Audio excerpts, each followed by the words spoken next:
Hello, everyone, and welcome to another episode of Girl Listen, the mini podcast. I'm your host, KJ, and thank you so much for being here with me. So, today, we're going to talk a little bit about dating, y'all. Yeah, we're going to talk about it. The dating pool, honestly, is giving dating swamp right now, but I'm hoping and crossing my fingers, eyes, toes, ears, hair, whatever you can cross, that it will turn back into a pool. And a nice pool at like a real luxury hotel or something. But I decided to have this conversation just because there's been a lot of talk about dating recently, especially for those of us who are currently watching Love is Blind. If you know, you know. If you don't, you are missing out. Because, honey, the drama, whew.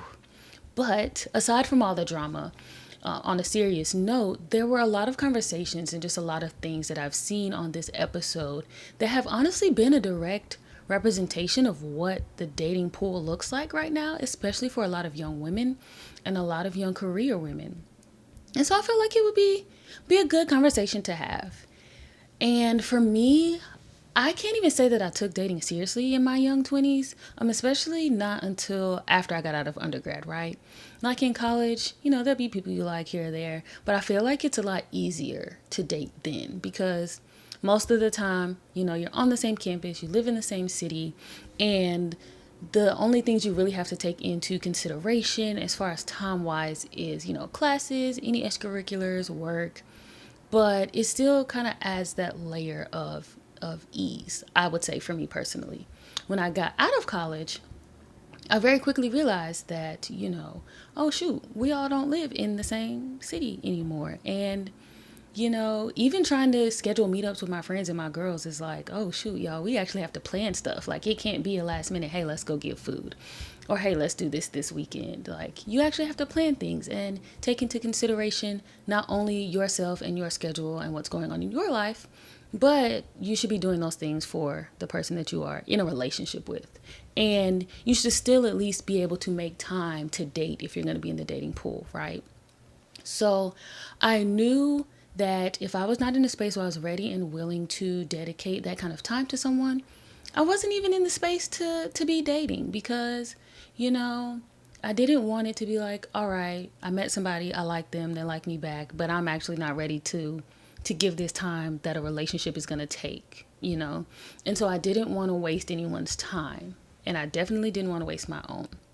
So I was always very cognizant of that, of making sure that I understood what space I was in and if I really had the capacity to even be dating and if I had the capacity to be in a relationship, right?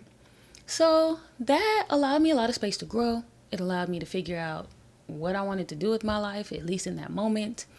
And it also allowed me to think about the things that I wanted out of a relationship, what I wanted out of a partner.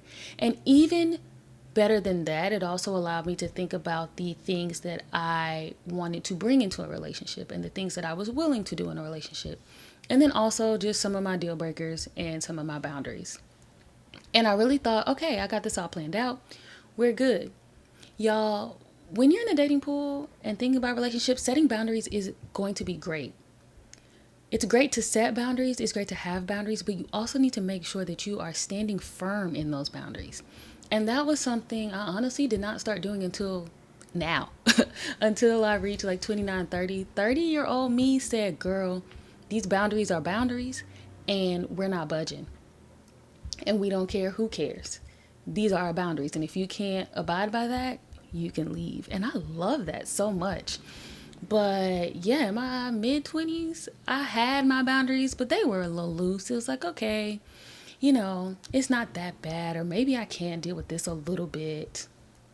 And now that I'm thinking back on it and just looking back on it, I really respect and admire people who can set their boundaries and stand on them. And I'm really glad that that is a space that I am bringing myself to. Because you never want to compromise your boundaries. You don't want to compromise, your feelings. You want to make sure that you are able to stand on those. And you set the boundary for a reason. The boundary's in place for a reason. Whether you did that for a reason to protect your feelings or to protect your mental health, or that's just something that you're not willing to deal with. There's a reason why you put the boundary in place. So keep your boundaries in place, right? So I was like, cool. We had to learn about boundaries. Another thing that, people like to say when you're in the dating world is, ooh, make sure you're healed. I will say healing is not a destination, first of all. At least for me, it's not. Healing is definitely a journey. There are going to be things that are going to constantly be happening in your life, and they're all going to affect you in different ways, right? And you're going to have to learn how those things affect you and how you deal with and process those things. And so I feel like we're constantly on a journey of healing, whether that be healing from big things or healing from small things.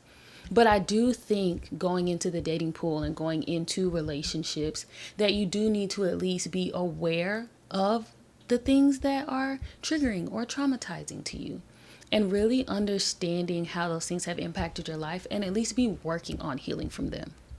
Because again, you're never going to be 100% healed. Even when you get into your relationship, there are going to be things that you probably need to heal from. But being aware of those things, I think, is very important if you're going to be in the dating pool.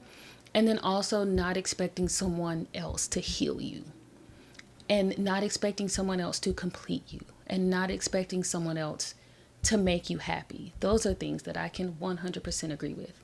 Like, I definitely, took the time out. And when I say focus on myself, I really focused on those things, focusing on, my happiness and finding ways to make myself happy, right?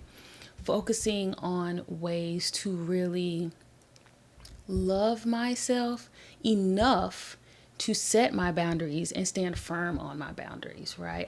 I always felt like I had a love for myself. Like, I love me, and I love watching myself grow and evolve, and really digging deep down into the places where I need to continue to grow.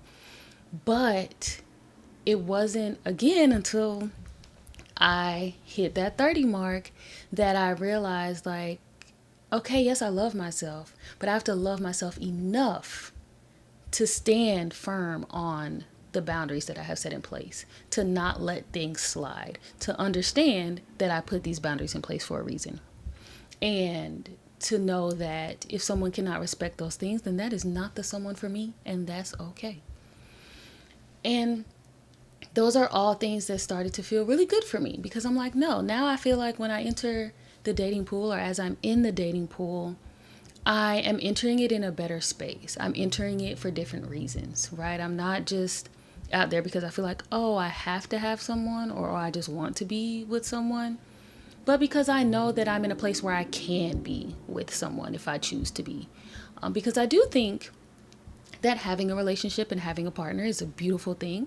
I definitely think that it is something that you can really enjoy, and you can grow together, and you can have fun. And, of course, there's going to be bad with the good, good with the bad. But overall, I do think that, there is a beauty to relationship.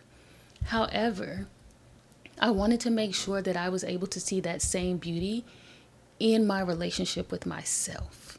I wanted to see that same beauty. I wanted to be able to have that same fun, that same love and appreciation with my relationship with myself, so that when it was time for me to enter this dating world, it wouldn't be such a shock, and it wouldn't be as hard to then picture and practice those things with someone else.